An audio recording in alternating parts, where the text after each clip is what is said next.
Welcome back to Tipsy Whiskey Shenanigans. I'm Steven, and tonight, whenever the heck you're watching this, we're getting into the best bourbons under 120 proof.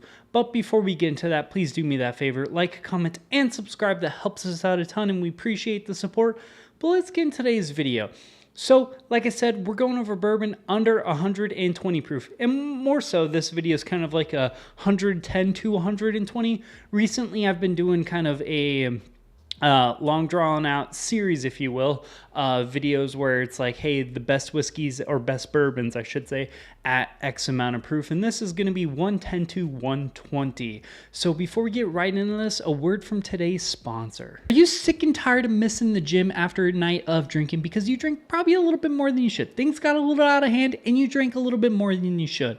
Well, I'm here to tell you that there is a new product out there that's going to solve all of those problems, and that product is ZBiotics. ZBiotics Pre-Alcohol Probiotic is the world's first genetically engineered probiotic. It was invented by PhD scientists to tackle rough mornings after drinking. When you drink alcohol, it gets converted into a toxic byproduct in the gut. It's this byproduct, not dehydration, that's to blame for your rough next day. ZBiotics produces an enzyme to break this byproduct down. Just remember to drink this probiotic before drinking alcohol, drink responsibly, and get a good night's sleep to feel your best tomorrow. Go to zbiotics.com/tipsy or use the QR code down below to receive 15% off your first order when you use the code TIPSY at checkout.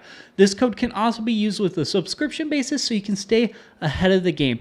And if for whatever reason you are not satisfied, ZBiotics is 100% money back guaranteed, so they will refund your money, no questions asked. We're going to go to zbiotics.com/tipsy and use the code TIPSY at checkout to receive 15% off your first order. Thank you, ZBiotics, for sponsoring today's video. Let's get back to it. All right, let's get this cracking. And I'm not going to lie, this proof range for me personally is kind of NDP, which for those of you who do not know, that is non-distilling producer dominated.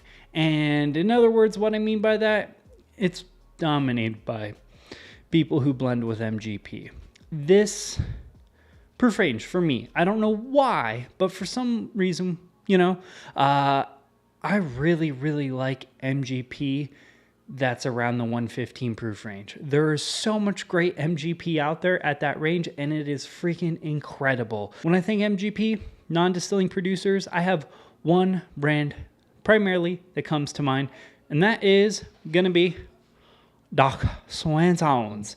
These are my absolute favorite. I'm pretty sure most of my Doc Swenson stuff is around that like 115 proof range.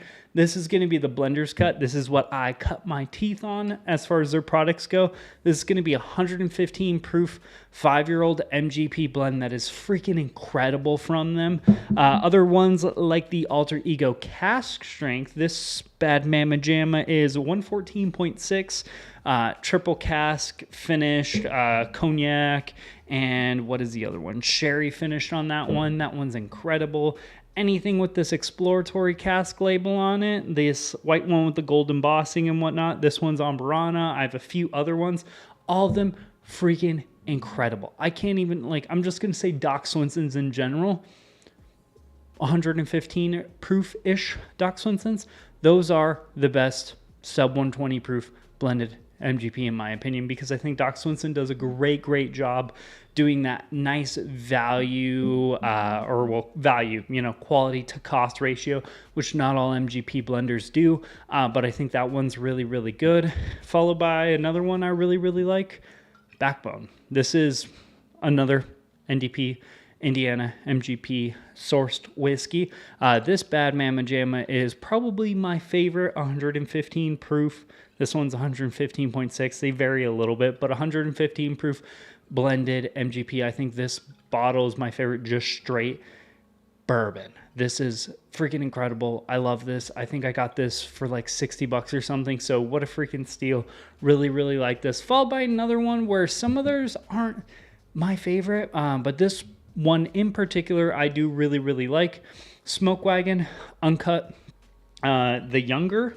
This stuff is really great. Nowadays they're getting a little pricey, so they're kind of just borderline for really good. But overall, A lot of the ones that do MGP at that proof range, I really like. It's just some are better values than others, but most of them like 5-6-year-old MGP at 115 proof, some of the best sub 120 proof bourbon you're gonna find out there. We're gonna go to something that's adjacent to MGP, and like I said, I do apologize. This video is more of a whiskey styles because there's just so much great whiskey in between 110 to 120 proof that I would be not so happy if I didn't name at least a few brands instead of just bottles. And one of those brands, Barrel. They're expensive, I ain't gonna lie, but it's some of the greatest blended bourbon out there on the market. I think Barrel does an incredible job blending all of their, cask strength bourbons, all of their finished bourbons. All of them are incredible. Unlike the previous brands we did mention, this stuff isn't entirely MGP. They do use primarily a lot of MGP, but they source from Tennessee, Kentucky, other places as well. So it's basically all over the place, but a lot of them are really incredible, fantastic bourbons. I have never had a single bad Barrel product. You do pay for them, but you also get a lot of quality for what you're paying for. So I think they're totally worth it. Anything from Barrel. We're getting into one that is a typical brand, Wild Turkey Rare Breed. They actually distill their stuff. I love 1,000 times over Wild Turkey Rare Breed. This stuff to me is like a cinnamon dusted cherry pie. This was probably one of the first bourbons I got really heavy into, and I think these are some of the greatest values out there. Just like everything in the market, they've gone up a little bit in price, but still, I think they're like 55, 60 bucks in my area. Still incredibly worth it. Absolutely love Rare Breed.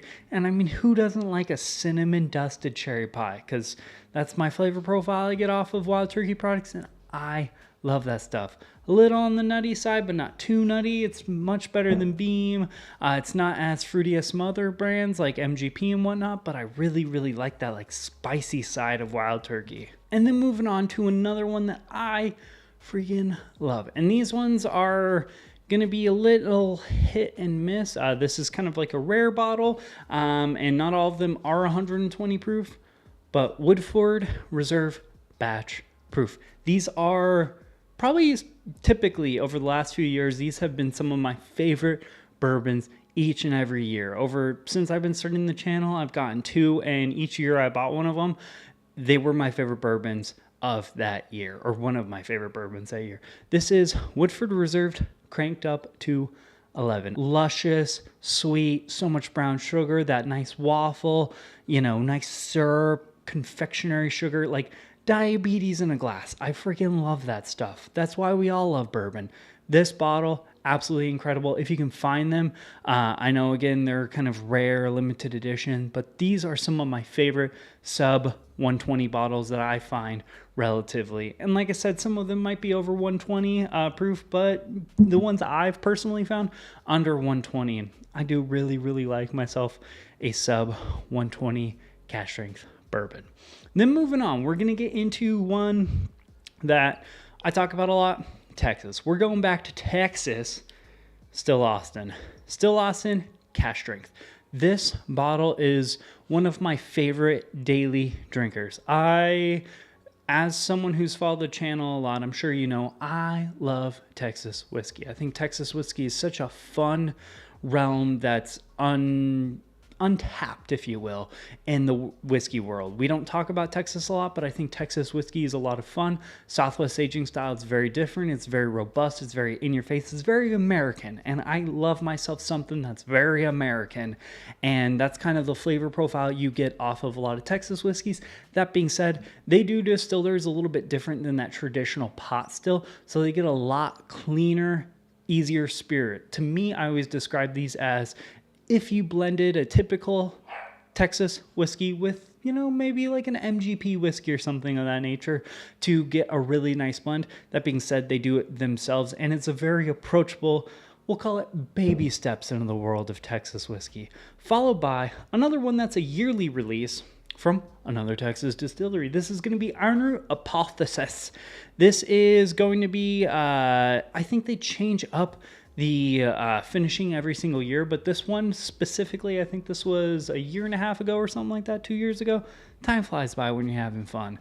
But this stuff is their Arnu Harbinger bourbon that is then finished in Pinot de Charentes, Charentes casks. I love this because you get that aggressive Texas dried fruit leather tobacco type flavor profile, but you also get a lot of like really sweet fruity bits from that finishing. So I think it's a really well balanced, fun, interesting bourbon. But that being said, that is a wrap for today's video. Please do me that favor, like, comment, and subscribe. Let me know down below what you thought about this video. What are some of your favorite bourbons in between that like 120, 110 range? I'd like to hear what you guys have to say. But that is a wrap for today's video. Cheers, y'all. We'll see you later.